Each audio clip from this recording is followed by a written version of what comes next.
Hi, I'm Hal Roberts. This is Bridge City News. Here's some of the top stories we've been following. Prime Minister Justin Trudeau made a major cabinet shuffle, and there were some surprises. Close to 500 people showed up at Galt Gardens in Lethbridge recently, protesting government restrictions. And our foreign affairs expert Lisa Daftari discusses a new type of hypersonic weapon the U.S. feels can be used to better protect the West. Your nation, your province, your southern Alberta. From the heart of Lethbridge, it's Bridge City News with Hal Robbins. Thanks so much for joining us. Prime Minister Justin Trudeau swore in his new cabinet and made some major changes. In one of his biggest, Harjit Sajjan, who was criticized for his handling of sexual misconduct allegations in the military, is leaving the defense portfolio and moving on to international development. Former Procurement Minister Anita Anand will become the new Minister of National Defense. Patty Hajdu becomes the new Indigenous Affairs Minister. Heritage Minister Stephen Gibault is taking over Environment from Jonathan Wilkinson, who's moving over to Natural Resources. 3 ministers were also dropped from the cabinet. Marc Garneau was replaced as Foreign Affairs Minister by Melanie Joly. Bardish Jagger, who was Diversity and Inclusion Minister, and Jim Carr, who is Trudeau's Special Representative for the Prairies, are gone. The new faces at the cabinet table include former broadcaster Marcia Ian. Good morning, Minister Ian. How's that sound? Sounds amazing. Good morning, everybody. How does it feel to join cabinet? Conservative leader Erin O'Toole reacted harshly to Prime Minister Trudeau's new cabinet. In a statement released, O'Toole says at a time when Canadians are looking for a serious plan to secure Canada's economic future and address the inflation crisis, the Prime Minister appointed a group of largely inexperienced and ideologically driven individuals who represent a real risk to our economic prosperity and our national unity. This is yet another example of Justin Trudeau's record of style over substance. Alberta's Chief Electoral Officer released the official results of the referendum questions which were on the ballots during the recent municipal election. When it came to equalization and if those payments should be removed from the Constitution, 61.7% of Albertans said yes, with 38.3% saying no. When it came to daylight savings time, and if we should adopt year-round daylight saving time, eliminating the need to change the clock each year, it was close, with 50.2% of Albertans voting no and 49.8% saying yes. As for the Senate nominees, that became official as well. The 3 voted for were all from the Conservative Party of Canada. They are Pam Davidson, Erica Barutz, and Michaelo Martinuk. Premier Jason Kenney spoke about the results of the equalization referendum, saying this will help send Ottawa a very powerful message. And we fully expect the Prime Minister to respect the constitutional amendment process and to sit down and negotiate with Alberta in good faith. Of course, our focus ultimately, as I say, is a fair deal, a broader reform of the system of fiscal federalism, a retroactive lifting of the fiscal stabilization program cap to recognize the huge adversity that Alberta has faced in recent years. Kenney added that since the 1960s, Alberta taxpayers have contributed more than $630 billion more to Ottawa than we receive back in federal benefits and transfers. Our province's Chief Medical Officer of Health, Dr. Deena Hinshaw, offered an update today as to how our province has been coping with the 4th wave of COVID-19. Hinshaw says over the past 24 hours, there were 424 new cases. There are active alerts or outbreaks in 242 schools. There are 836 people being treated for COVID in hospital, along with 183 in the ICU. Now, over the past 24 hours, sadly, 12 new deaths were related to the virus have been reported. Fortunately, close to 309,000 Albertans have also recovered from COVID-19. Dr. Hinshaw also talked about the doctor shortage in our province, as many regions are still battling the virus, and she has a tip to help you find a physician in your community. If you don't have a family doctor, you can visit albertafindadoctor.ca to find a physician in your community who is accepting new patients. Well, we've been receiving some pretty nice weather here in southwestern Alberta lately. Not bad for the last week of October. Jeanette Rocher is here now with a quick look at the weather forecast. Jeanette, the warmer temperatures will be sticking around for at least a couple more days. Yeah, over the next couple of days, those temperatures definitely hovering around that seasonal average of 11 degrees. Into tonight, though, we'll be seeing partly cloudy skies with an overnight low of 4 degrees. That southwest wind, though, kicking up those gusts to around 50 kilometers per hour, sticking in the forecast tomorrow as well with 50 kilometer per hour wind gusts, at times up to 70K as well. We'll be seeing mainly cloudy skies tomorrow, that high 11, like we said before. No precipitation in the forecast just yet until the end of the week, but I will have details on that coming up later in the show. Thank you so much, Jeanette. Hundreds of people gathered at Galt Gardens in Lethbridge on Monday night to protest government restrictions and the right to freedom of choice. Micah Quinn has the details. Over 500 people took their spots at Galt Gardens, chanting and clapping for their right to freedom of choice regarding the Alberta government's COVID-19 mandates. Shell Landry and Nick Shearer are the organizers of the Stronger Together rally. Landry says they don't want to pick a fight on who's right or who's wrong in the debate against vaccine, mask, or lockdown mandates. She went on to say the real issue they are protesting is the ability to have freedom of choice against those same government policies and mandates. There's way more people than you think who are actually standing up for freedom and rights, and we are not the minority. So stand together and stand strong. Stats from Alberta Health Services show that as of October 24th, 78.9% of Albertans 12 years of age or older have been fully vaccinated against COVID-19, which equals to just over 67% of the population. Shearer says he has nothing against people who want to get the vaccine or wear a mask. He's just against the way those mandates have been implemented. I've met people that are vaccinated as well who are on the same page as us. Like they believe in the freedom of choice too, and I think there's a misconception that, you know, if you're vaccinated, you're pro mandates, and if you're not vaccinated, you're against it. But I've seen it from both people. Similar rallies have been going on around the country in cities like Calgary, Toronto, Vancouver, and Edmonton. For Bridge City News, I'm Micah Quinn. The latest layer of protection against COVID-19 took effect this week in our province. The province announced that businesses and events using the Restrictions Exemptions program will not be required to see valid proof of both doses of the vaccine or a negative test result within 72 hours. That includes if you want to take your family out to a restaurant. Well, for our online poll question, we asked, do you feel that vaccine passports are effective and necessary? The majority of you said no. In fact, close to 86% of you said they are not effective or necessary. Make sure you log on to our website, bridgecitynews.ca, on Wednesday, as we'll have a new poll question for you. On October 21st, actor Alec Baldwin was practicing removing a prop gun from its holster during filming on the set of a film called Rust when tragedy struck. Baldwin discharged the firearm and hit the director of photography, Helena Hutchins, killing her. The director, Joel Souza, was also injured. The prop gun has been called a cold gun before it was handed to Baldwin, meaning it did not have any live rounds in it. Now, you might be asking the differences between a prop gun and a real gun. Alan Friesen, an instructor for the Canadian Firearm Safety Corps, says there are vast differences between the two guns and the ammunition that comes from both. A modern cartridge for a firearm that's either a handgun or rifle has 4 components to it. It's got the case that holds the bits, it's got the primer, it's got the powder charge, and it's got the bullet. When you press the trigger, the firing pin hits the primer shoots a flame into the large part of the case, ignites that gunpowder, the rapidly expanding gas pushes the bullet out the end of the barrel.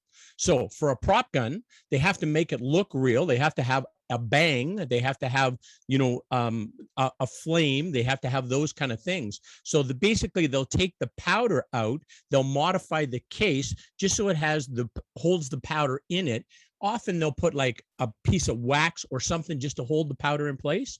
So when you press the trigger, the firing pin hits the primer shoots a flame into the case, ignites that powder. There's a flash of the gunpowder, but there's no bullet to project. An official affidavit for the case says that the assistant director, Dave Halls, said that there were no live rounds in the prop gun right before it was handed to Baldwin. Halls was previously fired for another incident involving a firearm accident on a set back in 2019. Candy, pumpkin carving, costumes, and decorating are all part of a fun Halloween. But many faith groups demonize the holiday, even calling it a satanic event. Pastor Joel Klemick is a site pastor at Mid-City Church here in Lethbridge. He says the name Halloween is actually a Christian name. The holiday was a Druid holiday. The Celtics celebrated it, Ireland and Scotland, over 1,000 years ago. But the church came along and started asking the questions that Christians throughout history have always asked. What do we reject and what do we redeem? And so there was this holiday called Samhain where they celebrated in the fall kind of the death of things leading into the sleep of winter. And the church looked at that and saw an opportunity to celebrate the victory of Christ over death, that all things could be made new. And so instead they started celebrating All Saints' Day, Halloween, the eve of everything holy. And that it was a moment to remember that whenever you see death, we know that life, new life, is hot on its heels. And so it became a way of redeeming this holiday rather than just outright throwing it away, that saying it must be rejected. Yes, Halloween is coming up this weekend, but we're also less than 2 months away until Christmas. Hard to believe, isn't it?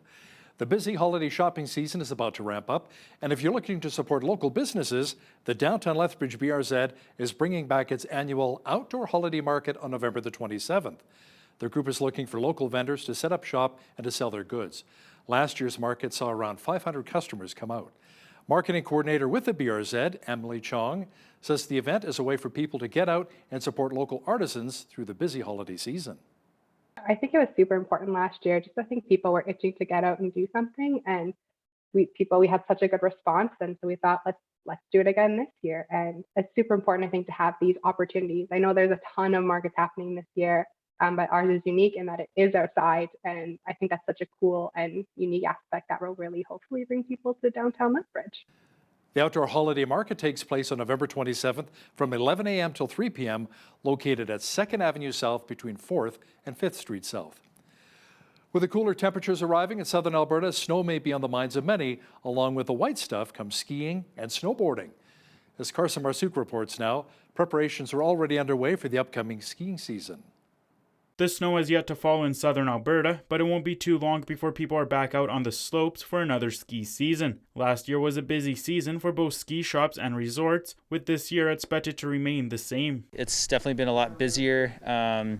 We're seeing families that knew how busy it was last season, and they know that it's a good time to come early to get all the gear that they need. Marketing and web operations manager at Alpenland, Joe Molina, says they saw a supply shortage as a result of the pandemic, pushing more people to outdoor winter activities. Alpenland began ordering supplies in the early summer, with some suppliers already selling out. This year we knew we needed to order more, and so we did double down a bit more.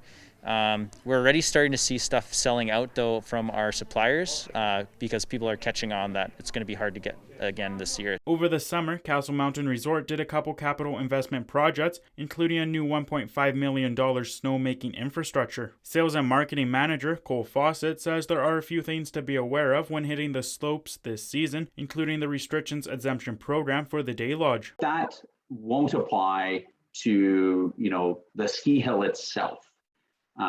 We will be in a situation where we won't require proof of vaccination or a negative test result for people to, quote unquote, just go skiing. As well, Castle Mountain will continue to limit their daily ticket sales. One of the things we learned last year was that it's really awesome for our guests when we don't fill the place to the gills, as so to speak. Castle Mountain is scheduled to open on December 3rd. For Bridge City News, I'm Carson Marsouk.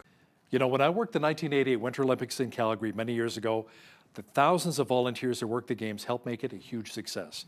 Volunteering has helped so many communities over the years, including right here in Lethbridge. Volunteer Lethbridge pre-screens candidates for a number of organizations in our city, creating a win-win scenario for everyone involved.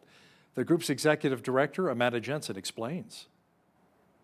It just makes it so much easier for the volunteer to move more freely within the community, and reducing a strain on the Lethbridge Police Service with criminal record checks, etc. So it's just a win-win for everybody. Amanda Jensen will also discuss how the recent COVID-19 pandemic has been impacting volunteerism. She'll have details in an interview with Jeanette Rocher coming up later in our newscast. A woman in southern Alberta has died after police say the van she was riding in collided with a train. RCMP say the collision occurred Monday morning in Vulcan County. The driver of the van, a 52-year-old man, was transported to a local hospital with non-life-threatening injuries. His passenger, a 49-year-old woman, died at the scene. Edmonton's new mayor and council were sworn in today. Amarjeet Sohi, who is originally from India and a former Liberal cabinet minister, won the municipal election last week. He will lead our provincial capital's most diverse council yet. 8 of the 13 councillors are women and 4 councillors are people of colour. Saskatchewan Premier Scott Moe says he will not bring in additional COVID-19 measures because it ultimately takes away people's personal freedoms. Moe says vaccines are widely available, so his government will not impose lockdowns or restrictions that could lead to more business closures. And we don't think it's right to impose those sweeping closures, those sweeping restrictions on all of the people when the vast majority of people in this province have went out and done the right thing and they have received their vaccine. In the early days of the pandemic, we didn't have that opportunity. The only tool that we had to address COVID-19 was broad-based restrictions across communities in Saskatchewan. But now with vaccines widely available in every community, in every corner in this province, it doesn't make sense to restrict everyone's activities and take away, ultimately, their personal freedoms. Manitoba's Chief Public Health Officer says a slight uptick in COVID-19 cases may be tied to increased socializing during the Thanksgiving holiday. Dr. Brent Rusin says there was a day over the weekend with 150 reported cases, which is higher than Manitoba has typically seen. Rusin says his province is certainly not done with the 4th wave. We're certainly not, done with this 4th wave. We're still at risk of increasing case counts. We're still at risk of that equating to strain on the healthcare system. So it's why we're extending these orders, and we'll have to follow those trends. Health officials reported 464 new COVID-19 cases over the past 4 days, along with 2 additional deaths. The Royal Canadian Legion marked the 100th anniversary of the poppy being adopted as a symbol of remembrance during a ceremony with Governor General Mary Simon. The ceremony also kicked off this year's National Poppy Campaign, in which money raised through donations for poppies is used to support veterans. We're pleased to mark the ceremonial beginning of our 2021 National Poppy Campaign. I would like to thank Her Excellency, the Right Honourable Mary May Simon, for your support of Canada's Armed Forces, veterans, and their families in your role as Commander-in-Chief. This year, we mark the 100th anniversary of the poppy as our nation's symbol of remembrance. Madame Anna Guérin, a citizen of France, presented this idea to the Legion's precursor organization, the Great War Veterans Association, in 1921, and it was adopted. While running a charity to rebuild after the First World War, Anna was inspired by John McCrae's poem, In Flanders Fields. Her Excellency's acceptance of this special symbol is a revered tradition. When it comes to military force, it appears as though both the United States and China have been flexing their weapons muscles. Our foreign affairs expert Lisa Daftari says, like China, the U.S. military is testing hypersonic component prototypes, which are apparently very fast. The Chinese are running laps around us. This is very, very obvious in all facets. And militarily, it's not somewhere where we want to give them the advantage. We know that is obviously their goal. They have been copying a lot of trademarked, patented military apparatus from the United States, capturing and copying, right, for many, many years now. And this is something that the United States has to wake up to. Lisa will also have the latest on North Korea firing their first underwater nuclear missiles and what that means for us here in the West. She'll have details for us in the second half of our program. U.S. National Security Advisor Jake Sullivan says a recent coup in Sudan is utterly unacceptable. He says the White House is consulting with allies and looking at the full range of economic tools at its disposal to respond to the military takeover. We've been in close contact with regional leaders, including in the Gulf, to make sure that we're closely coordinating and sending a clear message to the military in Sudan that they should first and foremost cease any violence against innocent civilians, that they should release those who have been detained, and they should get back on a democratic path. We will continue to do that. We'll stay closely coordinated and aligned with all of the stakeholders who we believe have influence in Khartoum. Second, we have made clear that we are deeply alarmed by the actions taken 36 hours ago by the Sudanese security forces, including the arrest of multiple civilian officials and the detention of Prime Minister Hamdok. We believe it undermines the country's transition to democratic civilian rule, and we firmly reject the assertions that this is within the authority of the military leadership in Sudan. A devastating tornado touched down in southeastern Missouri over the weekend, leaving a trail of massive destruction. The U.S. National Weather Service said the twister thrashed the city of Fredericktown, south of St. Louis. The tornado damaged homes, businesses, and the main electrical substation that feeds power to the city of around 4,000. Suspected tornadoes are also under investigation in other parts of the state. The highest that we've seen right here in the St. Mary area where we've surveyed has been in the EF2 range. Such incredible force with those tornadoes. Well, here in southwestern Alberta, no tornadoes, but lots of strong winds and above seasonal weather-wise for the last week or so. And the double-digit temperatures will continue for now. Full weather details are on deck. You know, the average temperature for Lethbridge this time of year is around 11 degrees. We've been above that. Jeanette Rocher is back with a full look at the weather forecast. Jeanette, we'll take it considering this is the last week of October. You know, I'm loving October this year. It actually feels like we are getting a fall. Into tonight, overnight low 4 degrees. Tomorrow we are sticking around that seasonal average of 11 degrees. Partly cloudy skies. Overnight low tomorrow 3 degrees. Into Thursday, mainly cloudy. Still at that seasonal average though of 11 degrees. This is where we're seeing the precipitation coming up later in the week. 60% chance of showers on Friday with a high of only 6 degrees. We are going to feel that for sure. On the weekend, Saturday, sunshine and 5 degrees. And on Halloween, sunshine 7 degrees.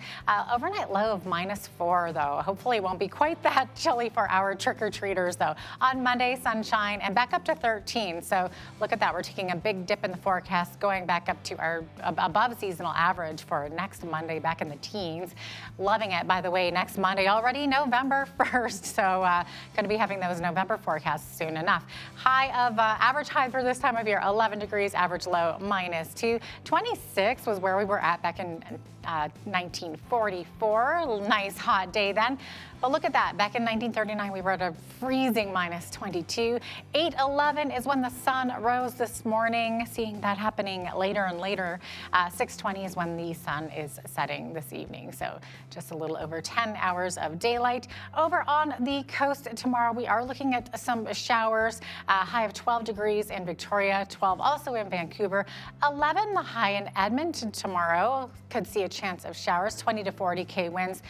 Same thing for Calgary with those wind gusts, 10 degrees the high with a mix of sun and cloud there. As we look to the rest of the prairies, we're seeing Saskatoon 20 to 40 kilometer per hour winds as well, 11 degrees and sunshine. Nice sunny day expected tomorrow in Regina as well, 11 the high with 20 to 40 K winds. A little bit more windy in Winnipeg with 30 to 50 K winds. A chance of rain tomorrow and a high of 9 degrees. As we look to the central part of the country, Toronto sitting at 16 tomorrow with a mix of sun and cloud. Beautiful sunny day in Ottawa, 13 the high and 12 the high for Montreal tomorrow with sunny skies. Now, as we look to Atlantic Canada, this is where we're really seeing the windiest part of the country. Winds could get up to 60 K per hour tomorrow in Fredericton with rain, 12 degrees. Halifax wind gusts could get up to 70 kilometers per hour near the coast as well, 11 the high. And Charlottetown looking at a possible 70 K wind, 70 to 80 there. 12 degrees the high, 6 degrees the high in St. John's, Newfoundland. Not as much wind there, but still looking at the rain possibility. There you go. That is your forecast. George Weston has reached a deal to sell off its Western Foods, fresh foods, and frozen bakery business. It is part of a plan to focus on its retail and real estate businesses. The deal with Canadian bakery company FGF Brands is worth $1.2 billion. George Weston says it expects to return the net proceeds from the sale to shareholders through share repurchases over time. It also says it remains committed to selling its remaining food business consisting of cones, cookies, wafers, and crackers. The current chaos at Rogers Communications has sparked criticism of dual class share structures used by many Canadian companies. Issuing different classes of common shares often gives disproportionate voting rights to one group of shareholders, such as the company's founders and family members. At Rogers, ousted board chair Edward Rogers says other family and board members are claiming to be in control of the company, which has dual class share structure, giving the family trust 97% of Class A voting shares. Analysts say the lack of accountability under dual class share structures can lead to all kinds of problems, from high executive compensation packages to poor management. Amid fallout from the Facebook papers showing a failure to address harms the social media giant created, the company has reported higher profit for the latest quarter. It was mainly due to increased advertising revenue. Facebook said its net income grew 17% from July through September to $9.2 billion. That is a 35% increase. Facebook whistleblower Frances Haugen told British lawmakers that the social media giant stokes online hate, extremism, and fails to protect children from harmful content. Now, here's a look at today's markets. The TSX was down 111 points on the day to finish at 21,173. The Dow was up 15 points to 35,757. The S&P 500 was up 8 points to 4575, and the Nasdaq was up 9 points on the day to 15,236. West Texas Intermediate Oil was up 89 cents to 84.65 US per barrel. Natural gas was down 2 cents to 5.88 US. Gold was up 3 cents to 17.92.95 US an ounce, and silver was even at 24.16 US an ounce. Wheat is at $11.57 per bushel, barley's at $9.25, canola's at $21.61, and corn is at $10.16 per bushel. Live cattle were up $1.80 to $126.83, feeder cattle were up 35 cents to $155.98, and lean hogs were down $1.63 to $72.58. The Canadian dollar was even over the past 24 hours at 80.71 US.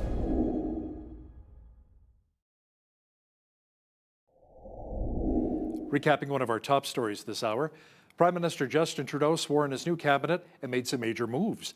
And one of his biggest, Harjit Sajjan, who was criticized for his handling of sexual misconduct allegations in the military, is leaving the defense portfolio and moving on to international development. Former Procurement Minister Anita Anand will now become the new Minister of National Defense. Some of the other notable moves include Patty Hajdu becoming the new Indigenous Affairs Minister. Heritage Minister Stephen Gibault is taking over the environment portfolio from Jonathan Wilkinson, and he'll be moving on to natural resources. The U.S. and Chinese military have both been testing new hypersonic weapons. But what does that mean for us here in Canada? Our foreign affairs expert Lisa Daftari will explain why we should be concerned in just a moment. The hashtag #ArrestFauci has been trending on Twitter as the doctor has been facing increased criticism for controversial virus research and testing on dogs. To discuss this in more detail is U.S. political reporter and our foreign affairs expert Lisa Daftari joining us from Los Angeles. Lisa, apparently hundreds of thousands of taxpayers' dollars were used to subject dogs to cruel testing before ultimately killing them? Yeah, this is awful. I mean, look, there have been so many accusations against Dr. Fauci about, a lot of his findings, a lot of his warnings. From now he's talking about Christmas, from months ago, I should say, he was warning that we couldn't get together, doubling down on things that have then been proven otherwise. We know Rand Paul has been on his case, who is a medical doctor as well. But now there's bipartisan condemnation of Dr. Fauci about these dogs and about the tests that were done. Why were a lot of these tests commissioned and paid for by taxpayer money? That is the question that many people are asking today with these findings, to say, what information do we need out of these tests and the research and the lab work that was done?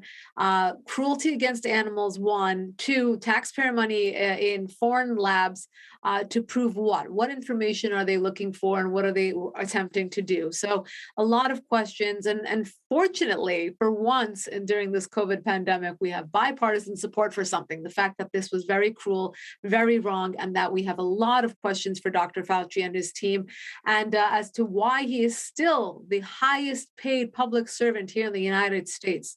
That is what is mind-boggling. And so I hope we don't forget about this, that people really press him and get the answers that we're looking for. Absolutely.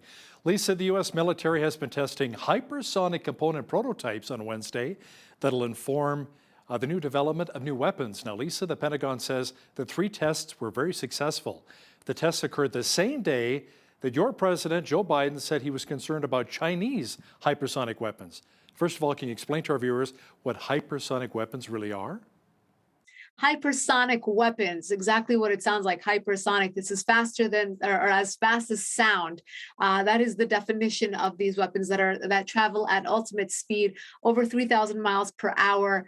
For that reason, they are, the next phase, or the next chapter of what military development will be all about. It was about the drones at first, and then we talked about nuclear capability. And the thing about these hypersonic weapons that you can have a nuclear head, and countries like Russia and China are leading the development in these hypersonic weapons. And all of a sudden, the Biden administration, looking to catch up or distract, one or the other, says to themselves, look, we're behind, we need to start development, and we need to catch up fast. Look, the Chinese are running laps around us. This is very, very obvious in all facets. And militarily, it's not somewhere where you want to give them the advantage.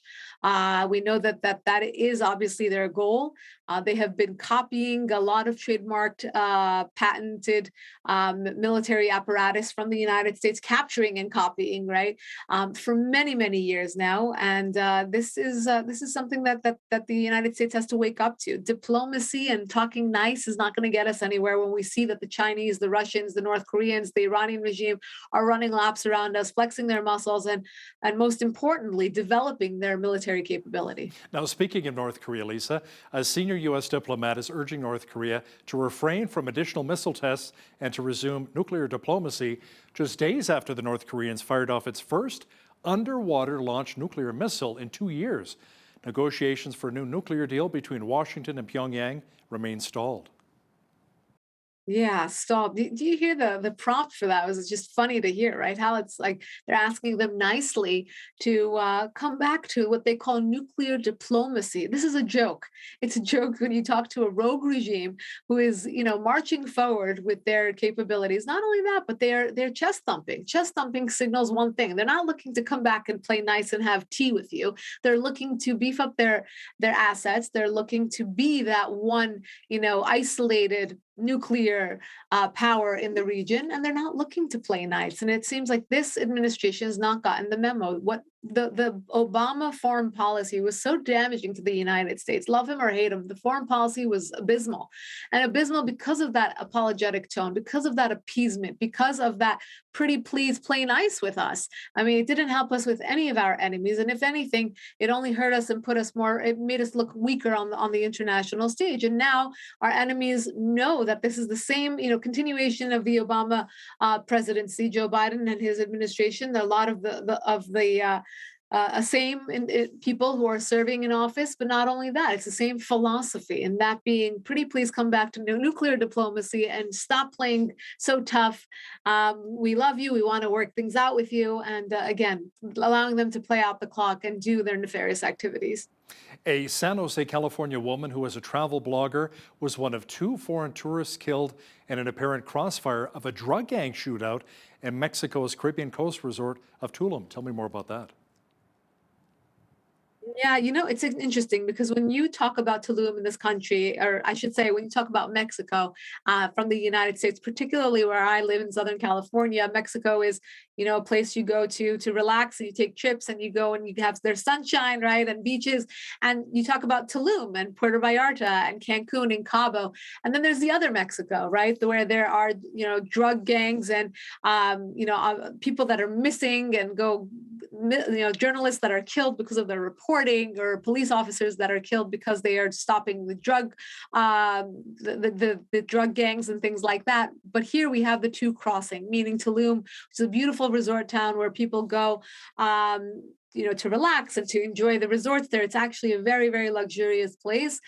Is now, is now suffering from a lot of these drug gangs coming into the resort. So this poor travel blogger coming in from the United States went there to report on, to enjoy, to write about this travel town, and of course was in the wrong place at the wrong time, and it cost her life. So it does affect Mexico very much so when these tourist locations are affected, and people think twice about going to one of these resorts. That they it's no longer we're on the resort and we're safe from what's going on the streets. No, it's now entering the resort area, so people are vulnerable to it, and it's going to affect them in terms of tourism.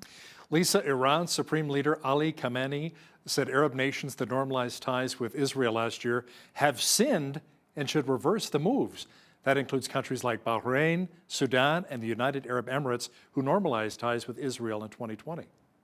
Yeah, of course, he's referring to the Abraham Accords. And this tells me one thing. I've been saying it all along, but this confirms the fact that the Abraham Accords are meaningful, that they are something that, it's a thorn in the side of the Ayatollahs in Iran, which means that it really is a shifting of ties in the Middle East, where you have countries that have been sworn enemies of Israel coming together, not just for a meaningless piece of paper, but real deals. They have done economic deals and insurance deals and water irrigation deals. There are, Israeli weddings in Dubai and people going to visit Morocco and Sudan and other places. So these are actual meaningful deals. And what's interesting is that a lot of Iranians have talked about the Cyrus Accords being a potential accord between the people of Israel and the people of Iran. And of course, this hurts the mullahs in Iran. They're talking about a reversal, that this was sinful for these Muslim nations to now cut a deal with Israel and to actually live in peace.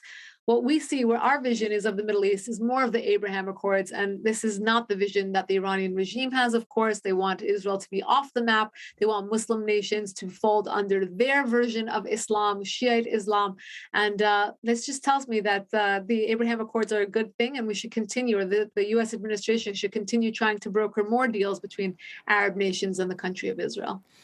Women athletes in Afghanistan say the Taliban's return to power has simply put an end to their dreams of playing sports at the national and international levels. Now, many of these athletes say their focus is not on competing now, but simply surviving. Yeah, it's so sad, right? I mean, you read these accounts and so many people's lives have changed. I mean, women overall, period. I mean, if you worked, if you're going to school, going out alone, now you have to go out with a male chaperone, even if you're going to a doctor's appointment, the way that are being forced to dress, compulsory hijab head to toe. And now you have women who have really trained their entire lives to be athletes, to be judges, to be doctors, to be journalists, and they can no longer function in that society as a woman who is, partaking in a very modern or progressive vocation like sports or like journalism or like dance or singing or whatever they are doing. These are the stories that are not being told. And when we're told by the administration in Washington or by the Taliban, who have these social media platforms, that they are new and improved, that they are going to have this reformed look to them, particularly regarding women, they're not to be trusted. We are already seeing the abysmal effects of having a terror organization in charge of an entire population. And the women, of course, are really at the helm of that. Lisa, there are reports that Pakistan is working out a deal for the use of its airspace by the United States military to launch counterterrorism military missions in neighboring Afghanistan. Pakistan, of course, is refuting the claim. Yeah, if it's true, it's hilarious and sad at the same time. Why? Because the United States left Afghanistan in a hurry, without a plan, 20 years of treasure and taxpayer money that was left behind there with really zero effects. I should say negative effects, because we probably left it worse than we went in. And now they're begging neighboring country, allegedly, right? We don't have confirmation from Pakistan or the United States yet about these talks. They're allegedly talking to Pakistan, who is a frenemy of the United States, meaning they've never been able to trust them, but we've given them foreign aid and we continue to do so. We're going to them and asking them, can we pretty please, with sugar on top, use the airspace above Pakistan in order to launch attacks into Afghanistan? Well, why did we leave then? Or we should have left something behind in order to have a foothold where we need to launch these attacks. Or why are we even bothering with attacks if we left so suddenly and without a plan? There's there's so many questions to ask, and the main question being, why did we leave so many Americans and the friends of Americans behind when they needed us the most?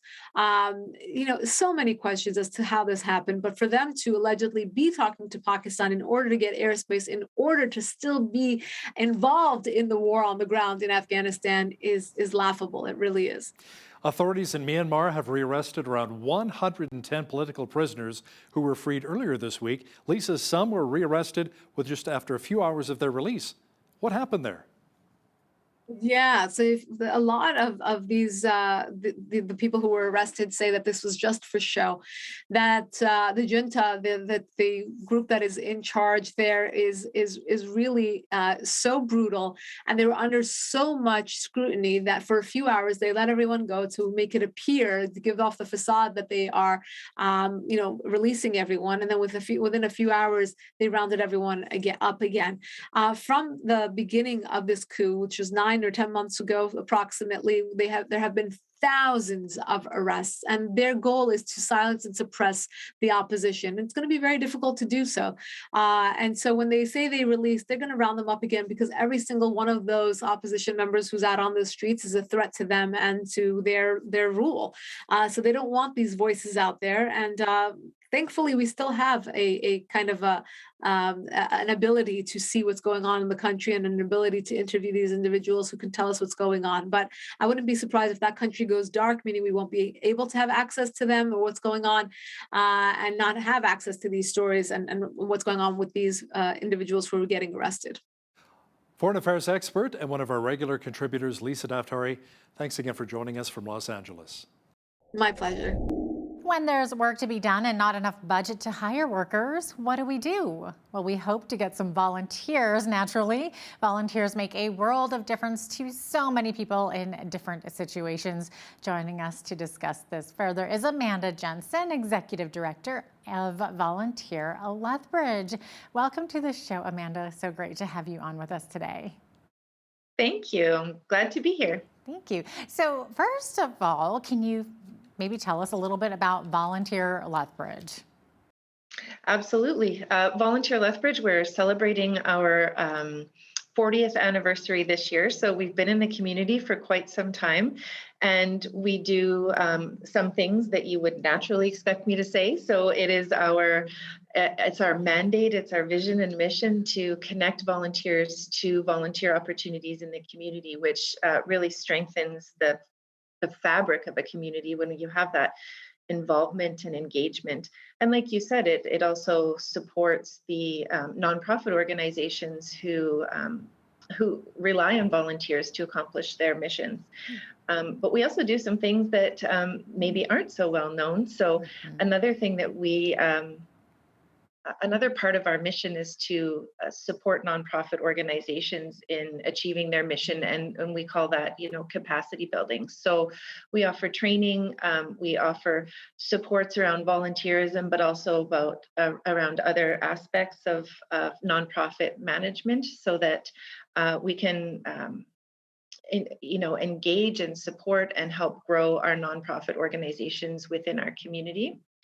And we're also quite involved with advocacy work in our community, but also provincially and nationally. We are connected to Volunteer Alberta, to Volunteer Canada, and Imagine Canada, so that we can make sure that the voice of Southern Alberta is heard at the tables where it needs to be heard. Wow. Well, you guys obviously are doing a lot. What types of groups and organizations are typically coming to you because they need those volunteers? Of course, you mentioned the nonprofits.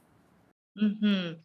Yeah, Volunteer Lethbridge has, we have about 160 nonprofit member organizations with us. And so that's who we're supporting. And so those nonprofit organizations, really run the gamut between grassroots, no employees, totally board driven, potentially a smaller budget, up to, organizations that run, millions of dollars in operating budgets and, have a full staff. So there's quite a diversity in the nonprofit organizations that we serve. But, they come to us for, just the opportunities to volunteer are just so varied. So board members would be one definite place where we're constantly helping organizations recruit so that they can, be strong and govern wisely. But then you think of volunteers like in the soup kitchen or in the food bank. They're doing coulee cleanup. They may be doing some office work. So there's just so many ways that volunteers can interact with our community. Yeah, it's interesting that you mentioned board members, because that's not something I wouldn't have thought of, that you would be recruiting people through Volunteer Lethbridge. So that's really interesting. Now, of course, like we all know that volunteering has some great benefits, health benefits, even like mentally, emotionally, physically. We know that it does good for you, but I would imagine you and I were talking a little bit before, like off camera, about the pandemic and how that really affected volunteerism. Do you want to get into that a little bit?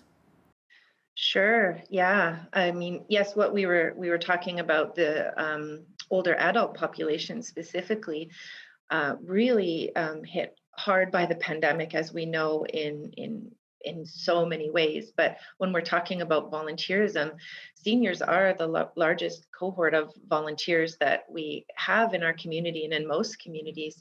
And when you're accustomed to being engaged and involved and contributing, and then to have to step back from that is, I believe, what we're hearing, are really challenging for a number of seniors who would normally, like I say, be engaged and involved.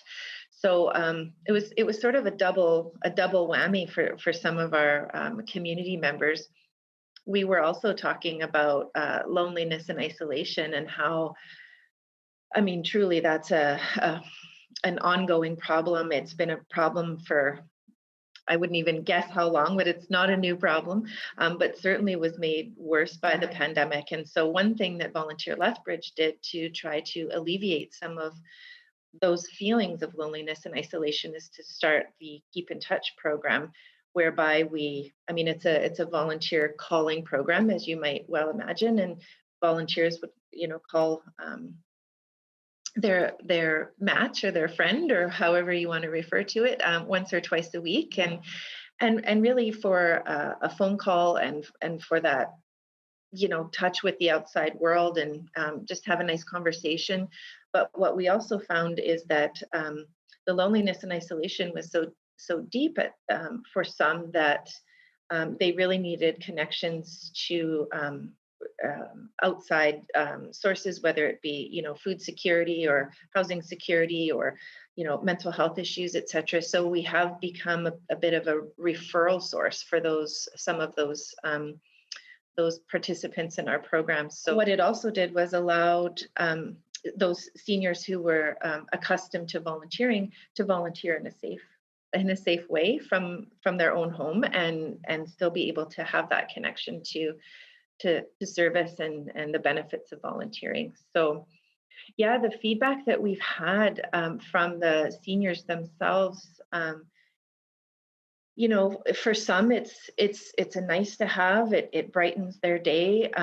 The feedback is 100% positive, but there are some of those special stories that always touch your heart about how it's really changed their lives, and they feel a sense of hope, and they have something to look forward to.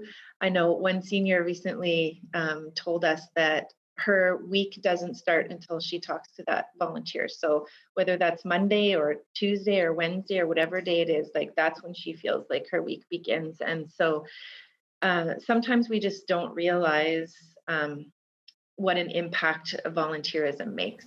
Absolutely, completely. Now as we're sort of somewhat coming out of the pandemic, are you noticing that more people are coming out to want to volunteer? Did you see less people coming out during the pandemic? Were organizations not needing them as much, or were they needing them even more because some of their workers were gone? Well, that's a really interesting question. And that was the assumption that we all had to make so many assumptions at the beginning of the pandemic, because we'd never experienced something like that before. And it was my assumption that the organizations were having to let staff go and that they would need more volunteers. And what we found actually was the opposite, because in many cases, the volunteer budget, if an organization was fortunate enough to have a volunteer manager, somebody dedicated to that work, or simply just any resources they would put towards a volunteerism program, were the first to either be cut or to be reallocated somewhere else more pressing in the organization. And so the capacity of nonprofit organizations to manage volunteers really plummeted. And I'm speaking sort of nationally, like that's what we're hearing from research that has been done on a national level, but certainly I think we felt that here in Lethbridge as well.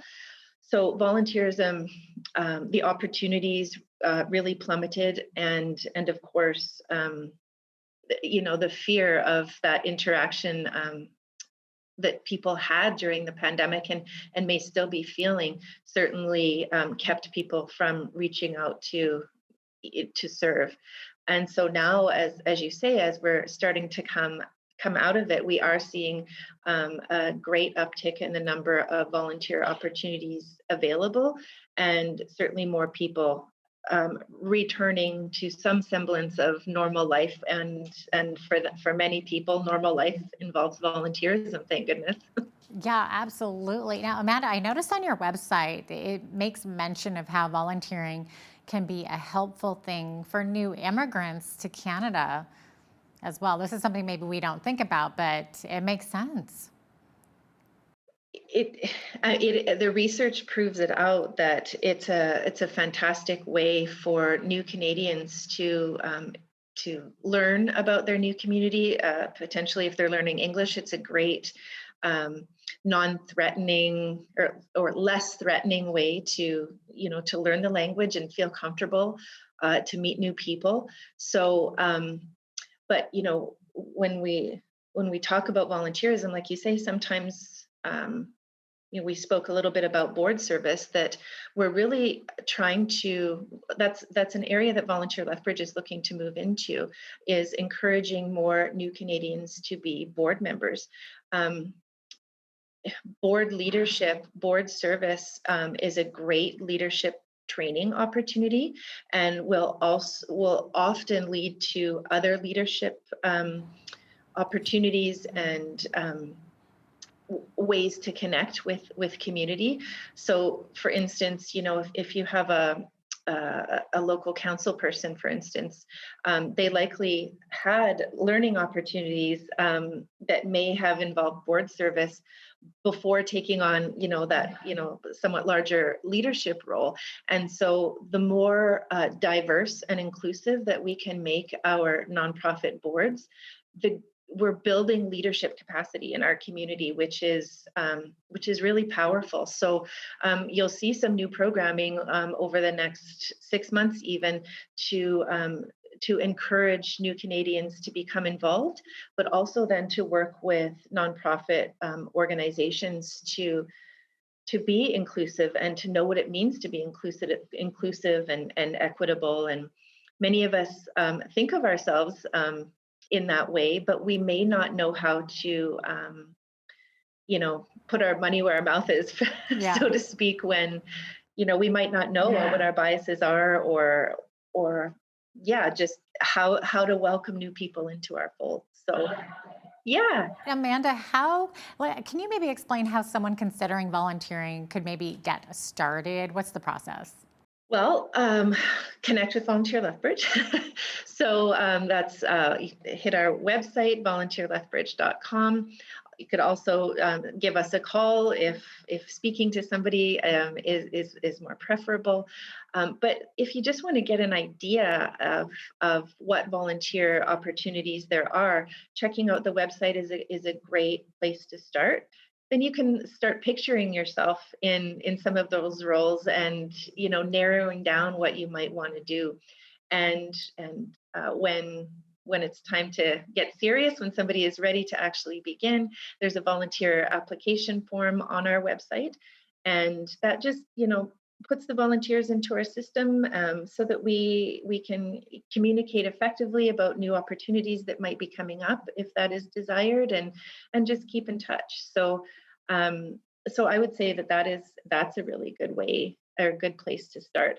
But we also have people on staff that, you know, if volunteering is a new idea and it feels a little bit, you know, overwhelming, or you're not sure, we have just such warm-hearted and smart, lovely people in our office that are just willing to have a conversation as well. Thanks so much for being with us today, Amanda. Great to have you on. Oh, my pleasure. I appreciate it. Yeah, absolutely. Amanda Jensen is the Executive Director of Volunteer Lethbridge. I'm Jeanette Roche on behalf of all of us here at Bridge City News. Thanks for watching.